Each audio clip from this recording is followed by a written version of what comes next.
Dear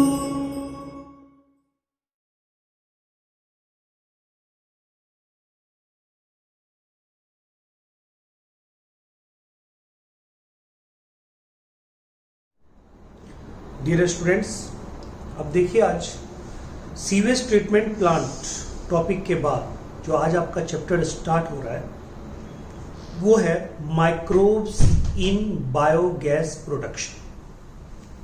हमने कल के वीडियो में देखा था सीवेज ट्रीटमेंट प्लांट। आज के वीडियो में देखने जा रहे हैं, आज दो वीडियो आपको मिलेगा। आज जो पहला वीडियो है उसमें उसका हेडिंग यही है कि microbes in biogas plant, microbes in the production of biogas. Okay, देखिए इसमें पढ़ना क्या है। इसमें पढ़ना है कि ये जो बायोगैस होता है उसमें सबसे प्रीडोमिनेंट कौन सा कंपाउंड होता है। कहता है प्रीडोमिनेंट कंपाउंड जो होता है वो होता है मीथेन। उसके साथ साथ CO2 भी आएगा, H2 भी आएगा, N2 भी आएगा, ये सब चीजें भी आएंगी, लेकिन प्रीडोमिनेंट क्या होगा? कहता है मीथेन होगा। ओके, कहता है कि बायोगैस प्रोडक्शन में माइक्रोब्स के एक्टिविटी के कारण जो गैस बनेगी वो इस बात पे डिपेंड करता है कि माइक्रोब्स किस टाइप का हमने यूज किया और जो मटेरियल है जिस पे माइक्रोब एक्शन कर रहा है वो किस तरह का मटेरियल है। क्लियर है? वो किस तरह का मटेरियल है। तो कहता है कि बायोगैस प्रोडक्शन में 3 स्टेप्स होते हैं। एक ऐसा स्टेप है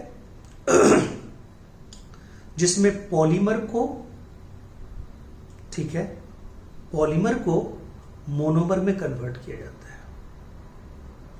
फिर दूसरा स्टेप है जिसमें मोनोमर को ऑर्गेनिक एसिड में कन्वर्ट किया जाता है। फिर तीसरा स्टेप ऐसा है जिसमें ऑर्गेनिक एसिड को बायोगैस में कन्वर्ट किया जाता है। तो बताइए कितने स्टेप हो गए? 3 स्टेप हो गए। अब ये पॉलीमर के ऊपर डिपेंड करता है कि गैस लास्ट में बनेगा क्या।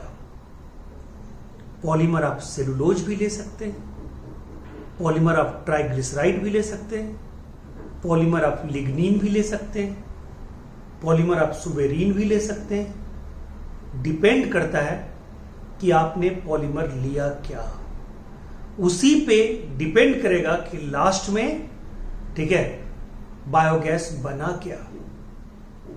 ठीक है, यानी कि जैसा पॉलीमर लेंगे उसी नेचर का मोनोमर निकलेगा, फिर उसी नेचर का ऑर्गेनिक एसिड निकलेगा, फिर उसी नेचर का ऑर्गेनिक एसिड उस पार्टिकुलर ऑर्गेनिक एसिड के अकॉर्डिंग वहां पे बायोगैस बनेगा।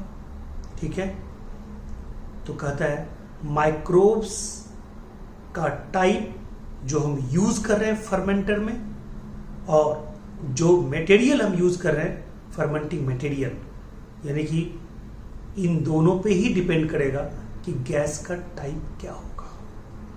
ठीक है, तो अगर हम बात करते हैं, ठीक है, microbes in the production of biogas, तो प्रीडोमिनेंटली तो उसमें मीथेन होगा, बट कहता है बाकी गैसेस अकॉर्डिंग टू, मतलब एबंडेंस के आधार, यानी कि सबसे ज्यादा किसका एबंडेंस है, उसके बाद किसका है, उसके बाद किसका है, उसके बाद किसका है, इस आधार पे हमने ये सीक्वेंस एक बनाया है, इसको आपको याद रखना है। ठीक है जी, ठीक है। तो कहता है पहला मीथेन, ठीक है, मीथेन, दूसरा कार्बन डाइऑक्साइड, दूसरा कार्बन डाइऑक्साइड, तीसरा H2S हाइड्रोजन सल्फाइड, चौथा H2, पांचवा N2। ठीक है जी, ठीक है, पांचवा, ठीक है, N2, सबसे लास्ट में आपको N2 को रखना है। ठीक है, तो कहता है यानी कि ये जो है,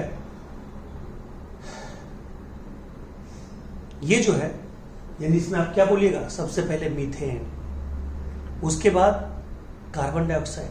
ये दोनों तो सबसे ज्यादा होते हैं, इसलिए कहीं अगर लिखा रहेगा ना कि मीथेन प्लस यानी CH4 plus CO2 equal to आपको लगा देना है बायोगैस, आपको लगा देना है गोबर गैस, ठीक है। ये दोनों कंपोजिशन, मान लीजिए H2S नहीं रहे, H2 ना रहे, N2 ना रहे, तो क्या कीजिएगा, ठीक है। तो ये मतलब आप कर सकते हैं, ठीक है। क्लियर है। इन दोनों कंपोजिशन को लेके भी जो मतलब इन दोनों को भी कंपोजिशन में आप रख के बोल सकते हैं कि बायोगैस है, ठीक है, या मीथेन गैस है या गोबर गैस है, तीनों नाम आप बोल सकते हैं, ठीक है। चलिए, कहता है is biogas is a manure? No, biogas is not a manure. Biogas का काम कुकिंग में करेंगे, बायोगैस का काम लाइटनिंग में करेंगे, बट बायोगैस खाद का काम नहीं करता। हाँ, जब इस बायोगैस का हम क्या करते हैं, एनएरोबिक डाइजेशन करते हैं, तो बायोगैस के एनएरोबिक डाइजेशन के बाद जो बनता है that is called manure, that is called manure, वो मैन्योर कहलाएगा, ठीक है। तो कहता है manure is form by anaerobic digestion of biogas. Clear है पॉइंट, ठीक है। अब देखिए, कहता है example, in the fermentation of dough, dough वही इडली, डोसा, चीज, ये सब जो बनाते हैं उसमें जो, ठीक है, ओपनिंग होती है, ठीक है, तो वो ओपनिंग वही डो है और उसमें जो ओपनिंग होती है उससे CO2 निकलता है। तो कहता है in the fermentation of dough, cheese making and production of beverages the main gas produced was CO2। उसमें मेन गैस क्या प्रोड्यूस होता है, CO2। ये आपको क्वेश्चन में बार बार पूछेगा और ये आपको बताना भी है। क्लियर है पॉइंट। चलिए अब आइए, कहता है ध्यान से सुनिएगा, ये देखिए, ये मैंने आपको क्या बताया था, तीन स्टेप बायोगैस प्रोडक्शन का। पॉलीमर यानी बायो प्रोडक्शन ऑफ बायोगैस के 3 स्टेप, पॉलीमर्स, पॉलीमर से क्या बनेगा, मोनोमर्स, मोनोमर्स में क्या बनेगा, ऑर्गेनिक एसिड, ऑर्गेनिक एसिड से क्या बनेगा, बायोगैस, ठीक है। तो ध्यान दीजिएगा, 3 stages anaerobic digestion of animal and organic waste, ठीक है। इसको मैं एक बॉक्स में कर देता हूं, ठीक है, इसको मैं एक बॉक्स में कर देता हूं, आपको पूरा का पूरा ये लीजिए, इसको मैं एक बॉक्स में कर देता हूं, ठीक है। यानी प्रोडक्शन ऑफ बायोगैस, पॉलीमर, बताइए पॉलीमर के ऊपर क्या आएगा, डीकंपोजर माइक्रोब्स आएगा, ठीक है, डीकंपोज करने वाला। डीकंपोजर का मतलब क्या होता है, देखिए 2 टर्म आपको बता रहे हैं, इकोलॉजी में भी काम आएगा, एक है डीकंपोजर, एक है ट्रांसफॉर्मर। डीकंपोजर का मतलब हुआ कॉम्प्लेक्स ऑर्गेनिक मटेरियल को सिंपल ऑर्गेनिक मटेरियल में कन्वर्ट करने वाला। और कहता है ट्रांसफॉर्मर का मतलब होता है सिंपल ऑर्गेनिक मटेरियल को, ठीक है, सिंपलेस्ट इनऑर्गेनिक मटेरियल में कन्वर्ट करने वाला, उसको क्या बोलते हैं, ट्रांसफॉर्मर। तो एक आपका क्या है, एक है आपका डीकंपोजर, एक है ट्रांसफॉर्मर। डीकंपोजर मतलब कॉम्प्लेक्स ऑर्गेनिक फूड को, कॉम्प्लेक्स ऑर्गेनिक वेस्ट प्रोडक्ट को सिंपल ऑर्गेनिक वेस्ट प्रोडक्ट में बदलना, और कहता है सिंपल ऑर्गेनिक वेस्ट प्रोडक्ट को सिंपलेस्ट इनऑर्गेनिक मटेरियल में बदलने वाला, that is called transformer. Okay, दोनों में बेसिक डिफरेंस ये है। यहाँ पे हम क्या कर रहे हैं, डीकंपोजर माइक्रोब्स का यूज कर रहे हैं, इसमें बैक्टीरिया भी आएगा, फंगस भी आएगा। स्टेज 1 मोनोमर्स, अब ये पॉलीमर से किसमें कन्वर्ट हो गया, मोनोमर्स, ठीक है जी। कहता है मोनोमर यानी कि कॉम्प्लेक्स ऑर्गेनिक कंपाउंड से सिंपल ऑर्गेनिक कंपाउंड में बदल गया। अब बताइए सिंपल ऑर्गेनिक कंपाउंड से, ठीक है, सिंपल ऑर्गेनिक कंपाउंड से यहाँ पे क्या है, ऑर्गेनिक एसिड बदलेगा, यहाँ पे वो नहीं है, ट्रांसफॉर्मिंग वाला बात नहीं है।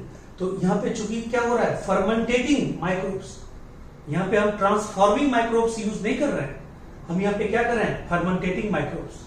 तो जानते हैं फर्मेंटेशन जब होती है तो एसिड ही बनती है ना, आपने पढ़ा होगा lactic acid fermentation, lactic acid, butyric acid fermentation, butyric acid, acetic acid fermentation, acetic acid, ठीक है, अल्कोहलिक फर्मेंटेशन, इथाइल अल्कोहल, एक वही तो अल्कोहल बनता है, ठीक है, वो भी तो मतलब उसी ग्रुप का कंपाउंड है, ठीक है। अब देखिए कहता है ये ऑर्गेनिक एसिड, ठीक है, यानी कि मिथेनोजेनिक बैक्टीरिया, स्टेज थर्ड पे क्या आता है, मिथेनोजेनिक बैक्टीरिया, वो उसको ऑर्गेनिक एसिड से किसमें बदलता है, बायोगैस, इसमें मीथेन प्लस CO2। मैंने बताया था कि मीथेन और CO2 भी, इन दोनों के कंपोजिशन को भी आप बायोगैस बोल सकते हैं, इन दोनों के कंपोजिशन को भी आप गोबर गैस बोल सकते हैं, इन दोनों के कंपोजिशन को भी आप मीथेन गैस बोल सकते हैं।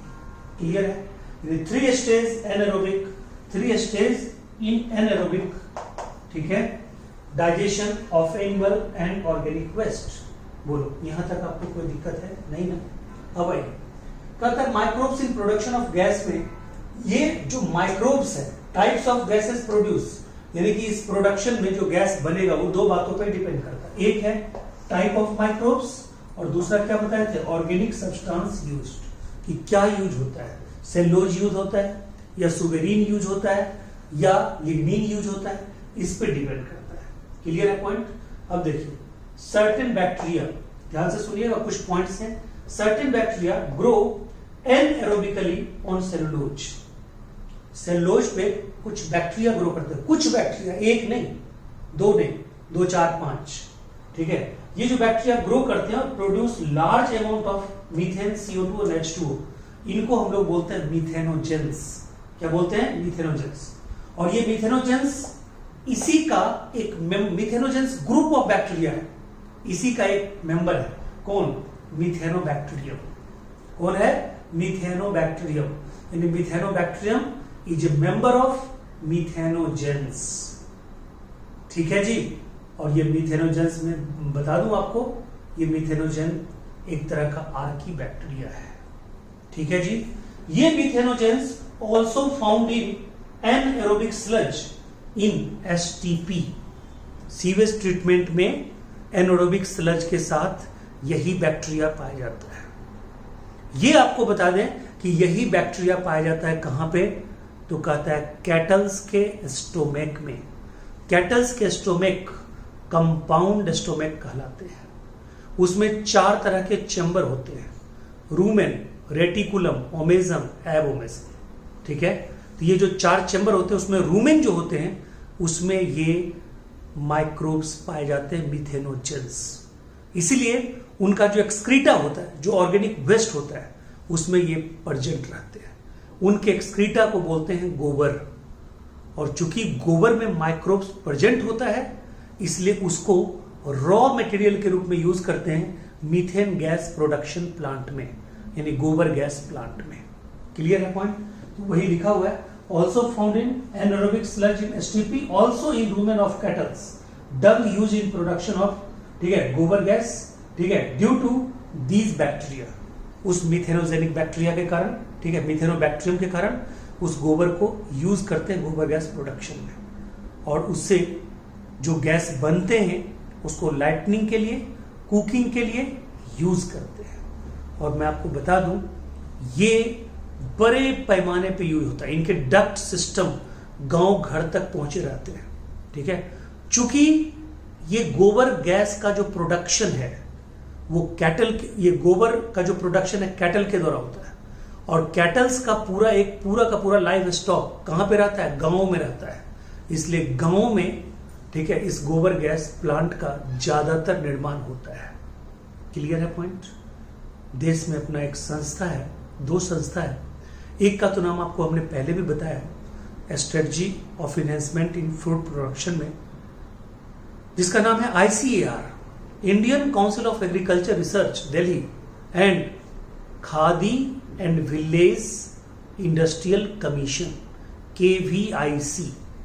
इन दोनों ने मिलके जितने भी गोबर गैस प्लांट हैं इंडिया में, उन सबको, ठीक है, मतलब मॉनिटरिंग करने का मतलब बीरा उठाया, और उनके द्वारा ये मॉनिटरिंग होता है, ठीक है। क्या बोलिएगा? ICAR and khadi and village industrial commission, ठीक है। क्लियर है पॉइंट? KVIC, इन दोनों के द्वारा ये चलाया जाता है अभियान। क्लियर है पॉइंट? अब कहते हैं इनका जो गोबर गैस प्लांट होता है वो होता कुछ नहीं, एक टैंक होता है, ठीक है। वो 10 से 15 फीट डीप एक प्लांट होता है, ठीक है, टैंक होता है। उसमें स्लडी का मतलब होता है mixture of affordable appropriate mixture of organic waste and animal excreta, दोनों को मिला देते हैं, ठीक है। उसको हम लोग स्लरी बोलते हैं। क्या बोलते हैं? स्लरी बोलते हैं। उस स्लरी के ऊपर एक ढक्कन डाल दिया जाता है और उसमें गैस प्रोड्यूस होता है। उस गैस को तो निकाल ही लेते हैं, बट जो, ठीक है, प्रोडक्ट बचता है, जो स्लरी का जो मेन वेस्ट प्रोडक्ट, जो उसके बाद भी गैस निकलने के बाद भी, गैस के प्रोडक्शन के बाद भी, अच्छा उसमें क्या करते हैं, वो जो स्लरी है उस पर डालते क्या है? एनारोबिक बैक्टीरिया डालते हैं। कौन? वही मिथेनोजेंस। उसमें भी कौन? मिथेनोबैक्टीरियम। और तब क्या प्रोड्यूस होता है? उसके फर्मेंटेशन से क्या प्रोड्यूस होता है? तो कहता है गोबर गैस। यही 3 मेथड के द्वारा प्रोड्यूस होता है। उसके बाद जो वेस्ट प्रोडक्ट बचता है स्लरी का, रेस्ट वेस्ट प्रोडक्ट, उसको हम लोग फर्टिलाइजर के रूप में यूज कर लेते हैं, ठीक है। यानी कि ये जो बताए थे आपको, manure is form by anaerobic digestion of biogas, ठीक है। जो बच जाता है उससे हम लोग क्या करते हैं? मैन्योर का प्रोडक्शन करते हैं। क्लियर है पॉइंट? तो इस तरह से ये पूरा का पूरा हमारा क्या था? एक छोटा सा वीडियो था जिसका हेडिंग क्या था? Microbes used in biogas production, गोबर gas production, methane gas production. Okay, thank you so much. मिलते हैं जस्ट अगले वीडियो में। वेट।